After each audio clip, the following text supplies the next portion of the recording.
जय गुरुदेव। देखो ये हम रेवाड़ी स्टेशन पे खड़े हैं और यहाँ बावड़ में जय गुरुदेव जी महाराज का कार्यक्रम जो रक्षाबंधन का था उसको संपन्न करके अब हम अपने अजमेर स्टेशन की तरफ प्रस्थान कर रहे हैं। और आपको ये इसलिए बता रहे हैं कि ये रेवाड़ी स्टेशन है और रेवाड़ी स्टेशन पे ये जो माश्य ये जो बैठे हुए हैं ये हैं आपको जो चैनल के माध्यम से जो जानकारी देते हैं। ये है भागचंद जी सैनी, बहुत ही सरल और इनका शिष्ट विचार के है जो आपका ये चैनल जो आप सब लोग देखते हैं ये है वो भागचंद जी सैनी जो सबका इंटरव्यू लेते हैं। आज इनका इंटरव्यू लेते हैं। ये है भागचंद जी सैनी के साथ आए हुए सेवादार।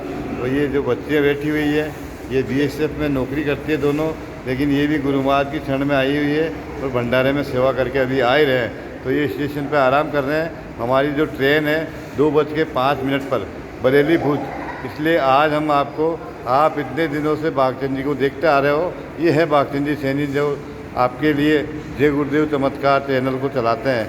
आज मैं इनका इंटरव्यू लेता हूँ और मैं आपको बताता हूँ कि ये भागचंद जी सैनी इनके बारे में आपको सूचनाएँ देता हूँ। जय गुरुदेव भागचंद जी। हाँ, तो सभी दर्शक जो आपके चैनल से जुड़े हुए हैं वो सभी ये देखना चाह रहे हैं कि भागचंद जी के आप गुरु महाराज की शरण में आप गुरु महाराज की शरण में कैसे गए और आपको कैसे मालिक के पास कैसे पहुँचे आप। ये आप अपने दर्शकों को बताओ कि आप गुरु महाराज की शरण में कैसे पहुँचे हैं। जी जी हाँ बताइए। सभी को जय गुरुदेव। जय गुरुदेव। सर आज तक मैंने तो सभी से पूछा है, मैंने कभी किसी को बताया नहीं है, तो इतना अनुभव तो मुझे है नहीं बताने का कि मुझे क्या बताना चाहिए क्या नहीं बताना चाहिए। फिर इतना बताना चाहता हूँ कि जय गुरुदेव जी की जब मैं जाने से पहले मैं किसी भी ऐसे पंडित पुजारी को कभी मानता नहीं था। अच्छा। कभी किसी के बारे में ऐसे बोलते थे तो मैं कभी विश्वास नहीं करता था।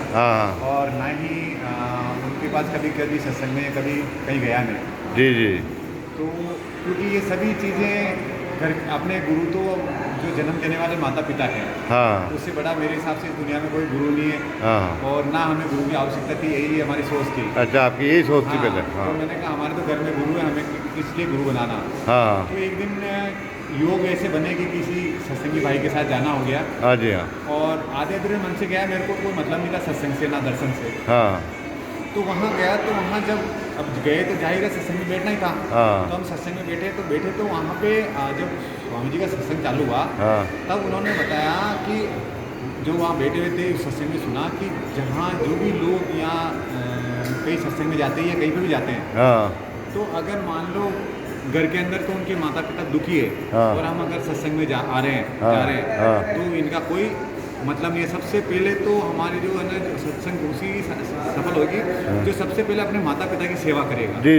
क्योंकि दुनिया में लाने वाले हमारे माता पिता थे। उन्होंने बताया कि इन माता पिता के कारण ही इस दुनिया में आए। तो पता नहीं कितनी नरक 84 होती। तो ये मनुष्य शरीर में उनका योगदान है। माता पिता कैसे ही हो, मतलब कैसे भी हो, उन्होंने बताया था। पर फिर भी उनका जो स्थान है वो बड़ा है। ठीक है। और जो माता पिता की सेवा नहीं कर सकता तो वो जिंदगी में कभी उसको सफलता नहीं मिलती, उसको जीवन बेकार है। उस तरह से बताया था कि जो गृहस्थी में रह के अगर गृहस्थी सेवा नहीं कर सकता है तो वो सत्संग के में भी कभी सफल नहीं हो सकता। जी। उनका कहना ऐसा था। तो वो बात मुझे अच्छी लगी यार। मैं जो विचार थे मेरे या जो माता पिता के हिसाब से, तो उन्होंने ये बात तो आपके दिल की बात थी जो महाराज जी। तो फिर मैंने थोड़ा सा और सुना और सुनते तो मतलब वहाँ मैं बैठे था 1 घंटा बैठा। मैं तो 10-5 मिनट की बैठने की इच्छा थी, लेकिन मैं 1-1.5 घंटा कब निकला पता ही नहीं रहा। ऐसी बातें सुनने को मिली कि मतलब मेरा दिल अपना के ऐसे बोला यार कुछ तो है यार इन बातों में। जब हमारे वो दूर थे सत्संग सुन रहे थे जब तो पास में जब उनके मैंने दर्शन किए तो मतलब ऐसा चेहरा मैंने जिंदगी में कभी देखा ही नहीं। अच्छा, आपको ऐसा लगा जैसे कोई महामानव ऊपर से धरती पर आया हो। नजदीक से जब चेहरा देखने में जी तो जैसे सूर्य का उनमें से प्रकाश निकल रहा हो, ऐसा उनके अंदर प्रकाश हो रहा है। मैंने कहा यार, और मतलब उनका बार बार दर्शन करने की इच्छा ऑटोमेटिक जागृत हुई। और जब मैं वहाँ गया था ना, जब वो कहते हैं ना कि इंसान के पास सब चीज़ें होती है और कभी कभी सब चीज़ें लूट भी जाती है, तो मान सम्मान धन दौलत इनकी किसी भी की मुझे कमी नहीं थी, लेकिन जीवन में छोटा था तब से ही, गरीब थे लेकिन दया थी, काम अटकन था। लेकिन तब उनके पास उस समय गया था ना जब मैं उस पीड़ा से ग्रस्त था, जिसका मान सम्मान और धन दौलत मतलब शरीर सब चीज़ें मेरे लिए ख़त्म हो चुकी थी। ये देख लो, मतलब मेरा उस समय कुछ टाइम ऐसा आया जैसे हमें तो मुझे मर जाना चाहिए, ऐसा मेरे मन में। अच्छा आपके मतलब जीवन में योग ने कठिन दौर से गुजर रहे थे आप। और उसी योग से ना वहाँ जाने में आ गया किसी के साथ यूँ मन से। तो वहाँ मेरा जाने पहली बार जाना हुआ और उनकी वही चीज़ जो माता पिता की बताई तो वो चीज़ मुझे अच्छी लगी। बाद में उनके बारे में धीरे धीरे मुझे जानकारी मिली और जानकारी मिलते मिलते फिर इसके अंदर मैं आगे बढ़ता गया। तो हम ये देखते आ रहे हैं कि आप कोई सा भी कार्यक्रम नहीं छोड़ते। अजमेर के जो 5 जुम्मेदार है उसमें भी आपका नाम है और आप हमेशा सेवा करते हैं। कोरोना काल में भी अजमेर में हम उन लोगों से मालूम किया कि आपने कम से कम 2 साल तक अपनी गाड़ी से 2000 आदमियों का निःशुल्क भोजन बांटते थे। तो ऐसा इतना क्या हुआ कि आपने मतलब पूरा अपना जीवन ही जय गुरुदेव को समर्पित कर रखा है? नहीं, ऐसा मेरा कुछ भी रोल नहीं था। ये तो लोग कहते हैं, लेकिन मेरा ऐसा कुछ भी रोल नहीं था। उसमें गाड़ी भी गुरु महाराज की थी और तेल भी गुरु महाराज की, सभी लोग डलाते थे। सिर्फ किसी को गाड़ी जो चलाना ड्राइवरिंग थी ना, वो उन लोगों को सभी को मुझ पर विश्वास था, इसलिए वो ड्राइवरी मैंने मेरे हाथ में ली। दूसरा कुछ लोग उस समय कोरोना काल में क्या थे कि घर में भी भाई भाई से डरता था, माता पिता से डरते थे, बच्चे बच्चे से डरते थे, पति पत्नी से डरने लग गए, ऐसा समय भी आया। तो कुछ लोग डरते थे और मैं उस सिटी में रहने वाला था तो मैं डरता नहीं था। बस इस चीज़ों से मुझे डर नहीं लगता। अच्छा, आपको ये गुरु महाराज का विश्वास था या आपका आत्मविश्वास था कि मेरे को कुछ नहीं होगा? जब लोग घरों में दुबक के बैठे थे, जब लोग इतने डर रहे थे, तो आपके घर में आपको खुद को आत्मविश्वास था या गुरु महाराज का आपको विश्वास था कि मैं ऐसा करूंगा तो मुझे बीमारी नहीं होगी? उस टाइम में तो हमने सुना करीब करीब सभी घरों में दुबके हुए थे। नहीं, सभी थे, लेकिन हमारा एक तो सर्किल जो ऐसा था ना, सर्किल को कुछ लोग जैसे कंपाउंडर वगैरह, डॉक्टर वगैरह ऐसे नहीं थे, तो ऐसे मिलने वाले थे, तो वो सेवा का काम करते थे। और फिर हमारे जय गुरुदेव के जो सत्संगी भाई थे, वो इतने सेवादारी, मतलब वो बिल्कुल। और फिर क्या हुआ था, मालिक का आदेश आया था, मालिक का एक आदेश आया था। वो कैसे ताकत कहाँ से मिली आपको ये बताना चाहता हूँ। तो वहाँ से आदेश आया था सत्संग से, हमारे जय गुरुदेव जो उज्जैन में महाराज जी हैं, उमाकांत जी, बाबा उमाकांत जी महाराज, तो वहाँ से आदेश आया था कि बच्चा अगर आप मतलब दिन में अगर मान लो 6 रोटी खाते हो, तो आप 5 रोटी खाओ, 1 रोटी उस व्यक्ति को खिलाओ जो आपके पास में कोई भूखा हो। जी। ऐसे व्यक्ति को आप खाना खिलाओ।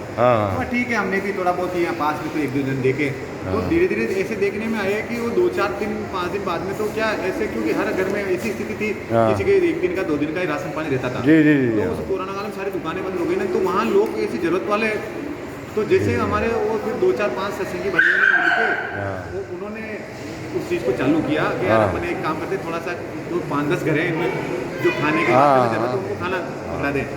ऐसे उन्होंने भंडारा चालू किया। 5-7 किलो आटे से शुरू करके आपने 200-250-300 किलो आटा रोज लगाने में इतना परिश्रम किया आपने, तो इसमें सभी सत्संगियों का योगदान था? नहीं, उसमें मेरा तो कोई भी रोल नहीं था, वो टोटली सत्संगी का था। अच्छा। गैर सत्संगी से इस संस्था में पैसा भी नहीं लिया जाता था, किसी से पैसा नहीं लाते थे। जैसे ही मालूम पड़ा कि यार अजमेर के अंदर गुरु महाराज के आदेश के अनुसार अगर वो भंडारा चल रहा है, तो जिन जिन गुरु भाइयों को मालूम अरे अजमेर में भंडारा चल रहा है, अजमेर भंडारा चल रहा है, तो किसी की लकड़ियाँ थी तो वो लकड़ियाँ डाल के चले गए, किसी के गेहूँ थे वो गेहूँ डाल के चले गए, और किसी के घर के अंदर वो देख रहे थे अरे यार सेवा चल रही है, तो वहाँ 10 आदमी आए, 20 आदमी आए, 20 आदमी आते आते वहाँ 80 सेवादार आ गए। और धीरे धीरे मालिक की दया रही, सर मालिक की दया की। नहीं, यही तो बात मैं सोच रहा हूँ कि जो कुछ दिनों के लिए चलाया था वो भंडारा अखंड चला था 2 साल तक। तो मैं ये सोच रहा हूँ कि उस टाइम में अजमेर में मैंने भी सुना, मैंने भी आपको देखा है कि जो लोग बड़े बड़े सेठ थे उन्होंने 1-1 लाख रुपए इकट्ठा करके, 5-5, 10-10 लाख रुपए इकट्ठा करके, 20-20 लाख रुपये इकट्ठा करके जो भंडारे चलाए थे, वो भंडारे 1 महीने 1.5 महीने में ही बंद हो गए थे। उसका कारण था ना सर, लेकिन उसका मेन कारण ये था, देखिए हमारे लकड़ी गैस का काम नहीं लेते थे, लकड़ी का पैसा नहीं लगता था, 1 रुपया लकड़ी का नहीं लगता था। और बाटियाँ जब हम उस पर बनाते थे ना, तो हमारे गांव में जो कोयला पाटते हैं ना, लकड़ियाँ तो आएगी वहीं से काट के, पैसा उसका नहीं लगा। फिर वो कोयले पाटने वाले कोयले पाट के, वो भी जय गुरुदेव के थे, उसका पैसा नहीं लगा हमारे, है ना। तो गैस का पूरा पैसा बच गया, गेहूं का पूरा पैसा बच गया, आटे का पूरा। सर देखिए, आपके पास सभी चीजें साधन होगा, मान लीजिए चीज जो मैंने देखने को मिली, आपके पास गेहूँ भी है, लकड़ी भी है, सब भी है, हाँ। पर बनाने वाले कहाँ से मिलेंगे आपको? हाँ। आज अगर आप मान लो 40 आदमी बनाने वाले लेके आएंगे, हाँ, तो हाँ। आप सोचिए कि 40 आदमी को कितना पैसा लगता है। सही सही पर सही। हमारे 40 आदमी कम से कम एक 500 रुपये लेता है, हाँ हाँ हाँ हाँ। तो भी कम से कम 20,000 10,000 रुपये रोज चाहिए। सर 10,000 वहाँ तो देना पड़ता है, हमारे तो 10,000 में सारे काम हो गया ना सर। हाँ हाँ हमारे लाना क्या पड़ता था, देखिए हाँ लकड़ी का पैसा नहीं, हाँ। गेहूं का पैसा नहीं, हाँ। सिर्फ मसाले का पैसा हाँ। और एक पिसाई का पैसा हमारा लगता था, है ना। हाँ। और सब्जी वाले हमारे जो इतने सेवा भावी व्यक्ति थे, हाँ। जो वहाँ सब्जियां डाल के चल जाते थे। हाँ, तो हम मतलब पैसा आपके लगता है नहीं था, गाड़ी के तेल के ही पैसा लगता हाँ, था। हम तो ये सोचते थे कि इस सब्जी को किसकी बनावे अभी। हमने ये भी सुना है कि जब भंडारा समाप्त हुआ तो 200 बोरी अनाज देहराटू आश्रम के अंदर पड़ी थी, जी हाँ। फिर उसको महाराज जी के 2 साल तक रखा हुआ था। इतना अनाज गुरु महाराज के नाम से लोगों ने दिया था, चना दिया था, तो 2,000 बोरी को बेचा था तो 5 लाख रुपए प्राप्त हुए। महाराज जी के आदेश अनुसार उसको फिर बेचा गया था, जी, जी, जी। क्योंकि उसकी रक्षा करने में संगत असमर्थ थी, उसको बार बार उसमें दवाई डालना। तो ये बहुत बड़ा चमत्कार आपके जीवन का है। मतलब सर चमत्कार तो ये है कि हाँ। 10-20 किलो के आटे से वहाँ शुरुआत हुआ, हाँ। और वहाँ मतलब जैसे कि आप बता रहे 200 बोरियाँ हाँ। सब चलाने के बाद में वो बच गई थी, हाँ तो 1 भी रुपए का गेहूँ खरीदा नहीं गया। हाँ। तो ये सब एक बार कहा था सत्संग में मालिक ने हाँ। कि अरे बच्चा आप तो सिर्फ निमित्त मात्र खड़े हो जाओ, हाँ। सिर्फ आपको निमित्त मात्र 1 रुपए की आपको जरूरत नहीं पड़ेगी, आप निमित्त मात्र खड़े हो जाओ।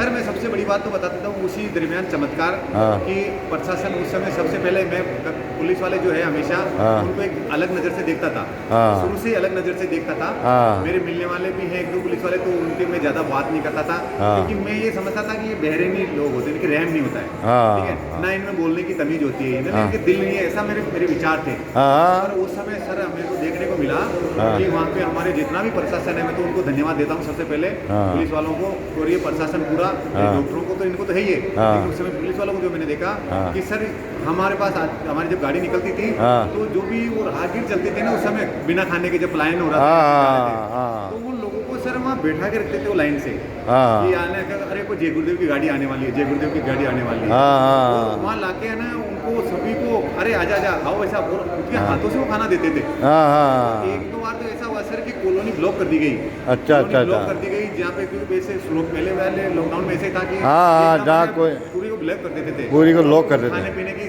असुविधा होती थी। हाँ, हाँ। तो उस समय क्या करते थे वो खुद हमें बुला के, और कि भैया ऐसे करो आप है ना मेरे साइड में रख जाओ, हाँ। जो भी आएंगे ना मैं देता रहूँगा। हाँ। उन्होंने अपने हाथों से सेवा। हाँ, तो उनको उस एरिया के मालूम था भाई ये लोग परेशान उन्होंने एक हैं। बार ऐसा हुआ कि भैया क्योंकि उस समय गाड़ी पंचर की सारी दुकानें बंद थी, हाँ। उन्होंने एक दिन मेरे को कहा कि है ना हमारे लिए कोई भी ऐसी कोई काम हो तो आप मुझे बताना। हाँ। तो योग से एक बार गाड़ी पंचर हो गया, पंचर हाँ। कहाँ से निकला है? हाँ, तो पूरा मैंने कहा- लॉकडाउन लगा हुआ था, पूरा मार्केट बंद था, और 2-2.5 हज़ार आदमी का खाना था, शायद मैं भी था उस टाइम में। हाँ बिल्कुल बिल्कुल। हाँ। तो उस समय फिर हमने कहा एक हमारे वहाँ भैया आदिश नगर थाना लगता है, हाँ। वहाँ फिर हमने भैया का कहा कि हमको यार सर ऐसी ऐसी बात है। हाँ। तो भाई साहब उन्होंने तुरंत कॉल किया। अच्छा। तुरंत फोन करके तुरंत में 1 घंटे में तो मेरी गाड़ी का काम करवा दिया पूरा। अच्छा अच्छा, मार्केट हाँ, में खुलवा के गाड़ी को। मतलब उन्होंने और फिर ये कहा कि हाँ। आपको किसी भी तरह की जरूरत पड़ जाए, हाँ। आप आज रात को हमारे पास बोल देना हमारे। ये भी गुरु महाराज की बहुत बड़ी दया रही। हाँ बहुत बड़ी दया रही थी, हाँ। बहुत बड़ी दया रही। और सर मतलब ये देख लो कि उनका स्वभाव, ये उनकी भी अच्छा दिल होता है, हाँ। मैंने महसूस किया। आपने अच्छा अच्छा हाँ, अच्छा। और एक बार का थोड़ा सा चमत्कार बताना चाहता हूँ हाँ साहब। जी। जब खाना बांटने जा रहे थे तो हमारा एक रूट था, एक सर्किल होता है ना, उस रूट से चलते हैं। हाँ। तो एक दिन क्या हुआ, ऑटोमेटिक रूट के सर्किल से गाड़ी ऐसे चल गई मेरे से। अच्छा अच्छा। तो क्या मैंने चलो कहा इधर। यार, तो जो और सेवादार बैठे थे वो बैठे थे कि यार आप है इधर कैसे घूम गए? हाँ। तो फिर उनको थोड़ी नहीं बोलूँ कि यार अपना आप घूम गई। हाँ। तो मैंने कहा यार है ना आज इधर से चलते हैं क्या? हाँ। घूम के। तो वो मतलब राउंड था, राउंड से। हाँ, मतलब हाँ। राउंड में गया, तो राउंड में गया तो वहाँ क्या एक व्यक्ति दिखा। अच्छा अच्छा। ड्राइवर था तो मुझे सामने दिखा। हाँ। तो वो कुछ चीजें बीन रहा था। अच्छा, रोड पे। रोड पे सर्विस रोड होती है ना। हाँ। फिर सर्विस रोड पे कुछ बीन रहा था। हाँ। तो मैंने कहा यार इससे पूछ लेते हैं रोटी के लिए। हाँ। तो ऐसे इशारा किया। हाँ। तो ऐसे इशारा किया तो उसके हाथ में कुछ चीजें इकट्ठी करी। अच्छा, रोटी के टुकड़े थे। हाँ, वो ऐसे के ऐसे उसको छोड़ के हाँ हाँ हाँ हाँ ऐसे करने लगा। अच्छा, अच्छा, वो अच्छा। गाड़ी के पास आया। हाँ। वो साहब उसके जब टुकड़े देखे थे तो कोई वहाँ पे क्या गाड़ियाँ रुकी थी तो किसी को खाना ना खिलाया होगा ना राहगीरों को। हाँ, हाँ। टुकड़े बचे हुए थे ना उसको बीन के खाने की उसको कोशिश बीन कर के रहा खा रहा था। अरे साहब क्या बताएं, हे प्रभु आज जोड़ के हमारे तो ऐसे आंखों में आंसू सा निकला मेरे को, प्रभु हाँ। इस व्यक्ति के लिए आपने हमें इधर भेजा। हाँ वहाँ हाँ। जाके मुझे रास्ते में गाड़ी कैसे घूमी। तो साहब ये बहुत बड़ा एक चमत्कार था हमारे। अच्छा अच्छा अच्छा। दूसरा एक और जब हॉस्पिटल के में एक और बात बताना चाहता हूँ, हॉस्पिटल में जब खाना देने जाते थे हाँ तो वहाँ एक खाते पीते घर से व्यक्ति था, हाँ। पैसे वाला। हाँ। तो वो क्या करता था, वो हमारी जब गाड़ी खड़ी होती थी, हम खाना मारते थे ना, हाँ। तब वो भी गाड़ी के सामने मालिक का स्वरूप लगा हुआ था। हाँ। तो वो स्वरूप को लेके ऐसे हाथ जोड़ता था, हाथ जोड़ता। हाँ। तो मुझे ऐसा लगा कि इनका कुछ तत्व कम है। हाँ, मतलब कोई कमज़ोर है या मानसिक रोगी है। हाँ, ये लगा। हाँ। तो मैंने फिर पूछा, मैंने कहा ऐसे व्यक्ति को तो हमें खाना हाँ। के लिए पूछना चाहिए, हाँ। आपको क्या खाना चाहिए क्या? हाँ। तो फिर मैंने उनसे पूछा, मैंने कहा, हाँ। भैया आपको हाँ। खाना चाहिए? हाँ। तो उन्होंने कहा कि मैंने खाना ले लिया। हाँ। मैंने कहा और चाहिए तो आप ले लो, क्योंकि हाँ। उसकी हाव भाव ऐसे थे। हाँ। हाँ। मतलब तो भावनाओं में बेच चुका था वो उस समय। अच्छा, तो मैंने अच्छा। फिर आप ये क्या देख रहे हो? फिर हाँ। मैंने कहा नहीं, मैं इनको नमन कर रहा हूँ, हाँ। और 5-6 दिन से मैं रोज इनके वो कर रहा हूँ। तो कैसे? हाँ। तो उन्होंने कहा, उनकी आप भी बताई उन्होंने हाँ। कि मेरी मिसेज यहाँ भर्ती है, कोरोना पॉजिटिव है, अच्छा, अच्छा, और अच्छा। हमारी स्थिति ये है कि पूरी दुकानें उकानें सारी है बंद, हाँ। और हम ऐसी स्थिति में हैं कि ना तो मैं घर जा सकता हूँ, हाँ। हाँ। अगर बच्चों में हो गई ये बीमारी तो, हाँ, घर जाऊँ और बच्चों में ना कुछ हो जाए। बच्चों को मैं यहाँ बुला सकता हूँ, जी जी और जी। यहाँ अस्पताल में क्या स्थितियाँ हैं। हाँ। ये भाई साहब मेरे पास बहुत पैसा है, लेकिन खाने का कोई। मेरे खाने का लिए नहीं है। हाँ। और मैं रोज आता हूँ और रोज ये प्रसाद लेके खाता हूँ, तो मैं हाथ जोड़ता हूँ कि ये प्रभु, हाँ। मतलब ये हमें इतनी बड़ी मदद दी है, खाना नहीं दिया ये, हाँ, एक तरह से मेरे परिवार को बचा लिया। हाँ, उसको ऐसा लगा कि आज पैसे होते हुए भी मुझे खाना नहीं मिल रहा है, और मैं खाना लेने के लिए अगर घर पे जाऊँ और किसी को कोरोना हो गया तो मेरे को डबल मुसीबत हो जाएगी। डबल मुश्किल हो जाएगी। इसलिए वो कह रहा था कि आपने हमको बचा लिया। हाँ। हाँ। तो हे प्रभु, मैं तो उस समय मैंने प्रभु, मैं को आपकी लीला कैसी कैसी है। हाँ। तो फिर ये चीजें जो है ना, वो हमें हिम्मत दी, इसलिए है ना वो हाँ। ताकत बनी हमारी, इसलिए डर लगता ही नहीं था। अरे मैंने प्रभु आपको तो इतनी दया हमारे साथ है। हाँ। तो इसलिए हम तो ना घर पे क्या होते थे, घर पे थोड़े दिन 5-10 दिन तो हमें घर पे भी जाते थे तो परेशानी आती थी। हाँ। मुझे अलग ही कमरा था, उसमें सोने लग गया मैं। हाँ, अलग रहने लगे। हाँ। अलग ही डरता था ना मैं भी, हाँ। क्या पता बच्चों को नहीं हो जाए। हाँ। और घर वाले बड़े भाई साहब भी थे, छोटे भाई भी हैं। हाँ, पूरा परिवार है आपका, बड़ा 6 भाई संयुक्त हैं, परिवार है। 6 भाई हैं हम, और बच्चे हैं 12-13। हाँ। मैं भी नहीं चाहता यार कोई ऐसी पोजीशन हो घर के अंदर। हाँ। पहले भी सोचा था। तो धीरे धीरे जब मन मालूम पड़ा ना उनको, घर वालों को, क्या हाँ। भंडारा चल रहा है, वहाँ सेवा में जाते, हाँ। तो धीरे धीरे वो खुद ही आने लगे। अच्छा, जो डरते थे वो भी सेवा में धीरे धीरे, पहले डर रहे थे वो भी सेवा करने के लिए आने लगे। तो जी जी जी जी। 2 गए, 3 गए, 4-4, 5-5। हाँ, पूरा आपका ये भी पूरा परिवार ही सेवा में होने हमें लगे। तो मालूम ही नहीं पड़ा कि लॉकडाउन कैसे तो लगा और कैसे बंद हुआ। अच्छा, लॉकडाउन का ही पता नहीं पड़ा। तो आपकी बात भागचंद जी सैनी साहब, एक बात मेरे को बहुत अच्छी लगी कि जो आपने उस लड़के के लिए बताया था अंदर वो टुकड़े बीन के खा रहा था, तो मेरे को जहाँ तक याद है कि गुरु महाराज ने एक बार कहा था कि बच्चा ऐसा वक्त आएगा कभी कि नाली में एक रोटी का टुकड़ा पड़ा होगा तो उसको 10 आदमी झपट्टा मार के खाएंगे कि मेरे हाथ लग जाए, मेरे हाथ लग जाए। इसलिए लोगों से ये कहा जाता है कि आप अन्न की कदर करो। तो ये आपको प्रत्यक्ष प्रमाण उस लड़के के रूप में आया, और ये अपने सत्संगी भाइयों के लिए भी एक है कि देखो मालिक ने एक बार कहा था कि मतलब ऐसा वक्त आएगा कि एक रोटी का टुकड़ा नाली में पड़ा रहेगा तो उसको 10 आदमी उस पर झपट्टा मारेंगे। तो मालिक करे कि अभी तो ऐसा वक्त नहीं आया, लेकिन उसकी झलक आपको मिली है। तो आप मतलब अजमेर सत्संग से जुड़े हुए हैं, जिम्मेदार उनमें से है, लेकिन अब आप आके मतलब हर कार्यक्रम में जाते हैं तो आप नए आदमियों को जो सत्संग से गुरु महाराज के जाने के बाद में, आपको भी मालूम है, हमको भी मालूम है कि अपनी सत्संग में 2 भाग हो गए हैं। तो वो भी देखो एक दूसरे के प्रति, अपन तो ये भाव रखते नहीं है, अपन तो सबके प्रति समान भाव रखते हैं, लेकिन आप उस सत्संगियों के लिए जो है उनके लिए आपका कुछ कहना चाहते हैं उनको? सर मैं तो ये कहना चाहूँगा मेरे सभी गुरु भाइयों को कि गुरु भाई मालिक कहाँ पे ही नहीं गए। हाँ। मालिक कहीं नहीं गए। हाँ। आज भी मालिक उस सभी सत्संगी के साथ है। जी जी जी जी। सभी सत्संगियों के साथ है। हाँ। आपके साथ भी है, सभी के साथ है। हाँ। वो कहीं पे भी जा रहे हैं उनके साथ भी है। हाँ। बशर्ता आप उस दया के भाव से अंदर से उनको एक बार पूछो। हाँ हाँ। अपने अंदर की आत्मा से पूछो, वो खुद बता देंगे आपके साथ है। हाँ, और जो निंदा करेगा उसके साथ नहीं है, बाकी जो प्रेम से सबसे बोलेगा आपका भाव ही बता देगा आपको अंदर से। हाँ। आप उस फीलिंग से मालिक के एक बार जब भी आप सो 2, 4, 5 दिन तक मैं बताऊँ ऐसे करने की कोशिश करना। हाँ। क्योंकि हम भी उस समय ऐसी परिस्थिति हमारे साथ थी। हाँ हाँ, तो जब स्वामी जी ने शरीर छोड़ा तब। बताते थे कि जब आप प्रार्थना करते हो या हाँ। गुरु को याद करते हो, जी जी जी। तो गुरु के और आपके बीच में कोई होना नहीं चाहिए। जी जी जी जी हाँ, जी जी, बहुत बहुत। और मैं मानता हूँ कि मेरे पास तो गुरु के मेरे बीच में तो पता नहीं हजारों चीज़ें थी। हाँ। दिमाग कहाँ था, गुरु का नाम ले रहे थे। हाँ। मन कहाँ जा रहा था, गुरु का नाम ले रहे थे। जी जी जी। प्रार्थना कर रहे हैं, बोल तो कुछ आ रहे, उनके अंदर फीलिंग ही नहीं थी। हाँ है ना? हाँ। तो वो कनेक्शन सही नहीं हो रहा था। है ही नहीं, मैं मेरा अभी भी नहीं है। नहीं नहीं, अभी तो देखो कैसे मान सकते हैं, ये अंतर की बात तो देखो सभी जानते हैं। आप भी अपने हर इंटरव्यू में कहते हैं कि अंदर की बात के लिए तो मालिक ने कहा भाई अंदर की बात तो किसी को बताना नहीं। नहीं होगा तो भी आप नहीं बताओगे। और इसीलिए ना मालिक ने कहा कि भाई अंदर की चीज जब तक नहीं होगी जब तक कि आपके कर्म नहीं कटेंगे। हाँ और कर्म करने के लिए उन्होंने बताया सबसे बड़ी जो सेवा है वो तन की सेवा। हाँ जी तो जी। इसलिए हम थोड़ा कोशिश करते हैं कि यार तन की सेवा से हमारा कर्म कट जावे। तो एक दिन मुझे भी जो लोग खुश हो रहे हैं तो सुनाई पड़ता है, दिखाई पड़ता है, मेरे को भी पड़ेगा, ये विश्वास है। नहीं आपके देखो अजमेर शहर के अंदर राणा साहब जो थे तो वो जीते जी सतलोक गए हैं और उनके बारे में आपके उसमें मैंने देखा भी है जय गुरुदेव चमत्कार चैनल पे, उनके परिवार के बारे में, मकान के बारे में थोड़ा बहुत बताया है। और अब आगे भी आपकी अगर आप चाहोगे तो उनका पूरा विवरण बताना आप कि जीते जी सतलोक कैसे महापुरुष अजमेर से गए हैं। और आपको और आप ये बताओ कि आप नए आदमियों को क्या कहना चाहते हो? मैं नए आदमियों को तो ये कहना चाहूँगा कि देखिए भगवान को किसी ने देखा नहीं है। जी जी। भगवान को एहसास किया है। जी जी। एहसास किया जा सकता है। हाँ मतलब आप इन आंखों से देखना चाहे तो इन आंखों से भगवान को मेरे हिसाब से जी जी नहीं देख हाँ, सकते। इस आंखों से नहीं देख सकते। क्योंकि मालिक ने बताया था उस समय कि हाँ। हमारे शरीर में 3 आंखें हैं, 3 नाक है और 3 कान है। जी जी जी जी जी। तो ये बाहरी आंखों से हाँ नहीं देख सकते। बाहरी आंखों से इस संसार को देख सकते हो, हाँ, तो भगवान को नहीं देख सकते। भगवान को नहीं देख सकते। तो ये तीसरी आँख कौन सी है, तो आप देखते हो क्या उनको? वो नहीं आपको बस बताते हैं। तो नए आदमी चक्कर में पड़ जाएंगे कि आंखें तो 2 ही होती है आदमी के, ये कैसे 3 बता रहे हैं? तीसरी आंख 3 नाक बता रहे हैं, 3 नाक बता रहे हैं। वो तो सत्संग में बताया जाएगा, ऐसी बात मैं नहीं बता सकता कुछ भी। पर मैं ये बताना चाहता हूँ तो होती है वैसे 3 आँख? हाँ 3 नाक। अच्छा वो शंकर भगवान की होती है तीसरी आँख वो? सभी के ये यहाँ पे जहाँ माताएं बहनें यहाँ जो दिल्ली लगाती है ना, यहाँ तीसरी आँख होती है। हमारे गुरु महाराज बताते हैं सत्संग में। अच्छा। और कानों के अंदर इन कानों के अलावा एक और आवाज है। अच्छा ऊपर से आवाज़ ब्रह्मांड से आ रही है। 24 घंटे इस धरती के ऊपर पता नहीं तरह तरह की आवाजें आ रही है ऊपर ब्रह्मांड से।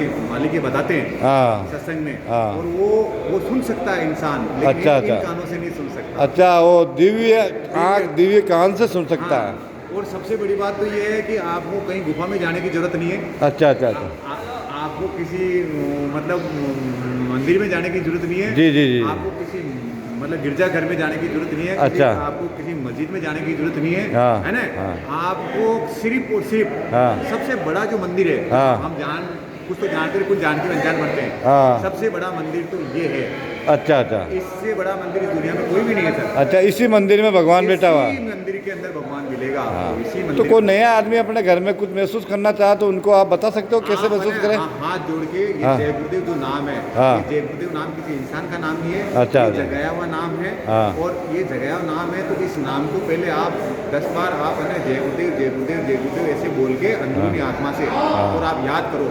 और 8-7 दिन तक डेली कंटिन्यू बोलो। और आपके अंदर कुछ ऐसे कोई काम ऐसे रखो कि यार मेरा छोटा सा ऐसे बहुत बड़ा काम मत रख लेना कि आपको एहसास करा दे कि हाँ भाई सच्चाई है। हाँ भाई जय गुरुदेव नाम में ऐसा आपको एहसास हो जाएगा उस नाम से कि यार वास्तव में कुछ है। तो फिर आपको लगे ऐसा तो आप एक बार जाना सत्संग सुनना। फिर आपको वहाँ लगे ऐसा कि यार नहीं वास्तव में हमने आज तक ऐसी दुनिया में कभी सत्संग सुनी नहीं, ऐसी सत्संग है। आप अपने आप भाव बने तो अपना आप जाना। पर मैं ये कहना चाहता हूँ कि एक बार सभी को जाना चाहिए सर। अच्छा जय गुरुदेव महाराज जी की चाहे कितना ही विद्वान हो, चाहे कितना ही पढ़ा लिखा हो, कितना ही ज्ञानी हो, मेरे हिसाब से तो एक बार जाना चाहिए। अच्छा गुरु का होना जरूर आवश्यक है। बिल्कुल सर। गुरु की तो कहते हैं ना, हमने बचपन से सुनते में आए हैं कि श्री राम को भी गुरु की आवश्यकता हुई, कृष्ण भगवान को भी। मतलब हाँ जो परमात्मा के रूप में आए थे उन्होंने भी गुरु बनाया है, तो अपने को भी गुरु बनाना आवश्यक तो है ही है। और अपन छोटे थे जब ऐसे भी सुना हमने तो मतलब ब्रह्मा विष्णु जो भगवान है, भगवान ही इंसानी शरीर के लिए तरसते हैं। हाँ देवता भी मनुष्य शरीर के लिए तरसते हैं। तो ये इंसान को सोचने के लिए मजबूर करता है कि इस शरीर में ऐसा क्या है कि मतलब वो देवता भी तरसते हैं और अपन देवताओं की पूजा करते हैं। लेकिन इस जो चीज़ पे जोर नहीं देते हैं कि देवता इस मनुष्य शरीर के लिए क्यों तरसते हैं। इसका पता लगा लो आप सभी लोग जो भी है ना। तो आप भी बता दो ना, आप इतने सालों से सत्संग में जा रहे हो, गुरु महाराज की शरण में है, ऐसा इसमें क्या खजाना है। नहीं, दो लोग ये सोचते हैं यार कि देवता क्यों तरसते हैं मनुष्य शरीर के लिए, और मनुष्य शरीर वाले तो देवता की पूजा कर रहे हैं। तो सर आपने कहा नए लोगों को तो उनको जाना चाहिए। देखिए मैं बताऊँ आपको, अभी किसी चीज को अगर मैं बर्फ को हाथ लगाऊंगा तो मुझे तो एहसास होगा ठंडी का। भैया उनको तो नहीं होगा ना, उनको नहीं होगा। होने के लिए तो उसका हाथ लगाना पड़ेगा ना सर। तो जिस समय वो खुद जाके हाथ लगाएंगे तो उनको मालूम पड़ जाएगा ठंडा है। तो ये बताने से नहीं होता है वो तो। अच्छा, आपके कहने का मतलब है कि वो गुरु के जाएंगे तो उनको तो गुरु नामदान देगा या अच्छी चीज़ देगा, तो तब उसको मालूम पड़ेगा कि यार मैं देवताओं से भी कैसे मतलब महसूस करता हूँ, या मेरे मतलब कैसे ऊंचा हूँ, या मेरी मतलब पहुँच कितनी है। तो वो कुछ करेगा तो महसूस खुद ही कर सकता है। जी जी जी जी जी जी। तो भागचंद जी, आपका बहुत व्यवहार, आपकी सेवा के लिए तो पूरा राजस्थान, पूरा अजमेर जानता है, और बहुत अच्छा है कि आपका ऐसा व्यवहार है, और आप एक चैनल के माध्यम से जय गुरुदेव जी महाराज का प्रचार प्रसार कर रहे हैं, ये भी बहुत अच्छी बात है। और मालिक ने कहा था जब आप उनका अंतिम समय था ना, तो जो मथुरा में था तो होली का भंडारा हुआ था, उस टाइम में मैं भी था। उन्होंने कहा कि बच्चों तुम जय गुरुदेव नाम का प्रचार कर देना, शाकाहारी का प्रचार कर देना, तुम्हारा काम हो जाएगा। हम भी जानते हैं आपका यही उद्देश्य है, शाकाहारी का प्रचार करना और गुरु महाराज का प्रचार करना। तो आप उनके वचनों पे चल रहे हो। हम बहुत मालिक से प्रार्थना करेंगे, गुरु महाराज से, महाराज जी से, कि भागचंद जी का ये चैनल सभी लोग देखे, इसको सब्सक्राइब करें, और सारे सत्संगी अपने अपने मिलने वालों जुलने वालों को सबको जय गुरुदेव चमत्कार के बारे में बताएं। इसका उद्देश्य यही है कि जन जन तक जय गुरुदेव की आवाज़ पहुँचे। जय गुरुदेव महाराज जी की वजह से कितने लोगों को फ़ायदा हुआ, कितने बीमारों को ठीक कर दिया, कितने लोगों की बीमारी चली गई, कितने लोगों को नौकरी मिल गई। अभी जो आपको 2 बच्चियाँ बताई थी, ये दोनों BSF में है। नहीं, एक है। वो दोनों दूसरी आई नहीं। अच्छा, ये तो उसकी सहेली, ये भी वही तैयारी कर रही है। अच्छा, ये BSF में सर्विस करती है। हाँ, जय गुरुदेव। भाइयों, हमारे कहने सुनने में मैं तो इंटरव्यू लेने वाला नहीं हूँ, इंटरव्यू लेने वाले तो भागचंद जी ये खड़े हैं, लेकिन कोई कहने सुनने में गलती हो गई हो तो आप हमको नादान बच्चा समझ के माफ़ कर देना। जय गुरुदेव। और मालिक से और प्रार्थना करेंगे कि ये छोटी सी चीज़ में भागचंद जी बहुत सालों से सेवा कर रहे हैं, तो छोटे से उसमें इनका ये नहीं आ सकता। और कभी हम कोशिश करेंगे कि भागचंद जी ने क्या क्या और अनुभव किया, वो और किसी दिन कोई और बनाएंगे, उस दिन आपको बताएंगे। जय गुरुदेव। सभी सत्संगी भाइयों, जय गुरुदेव।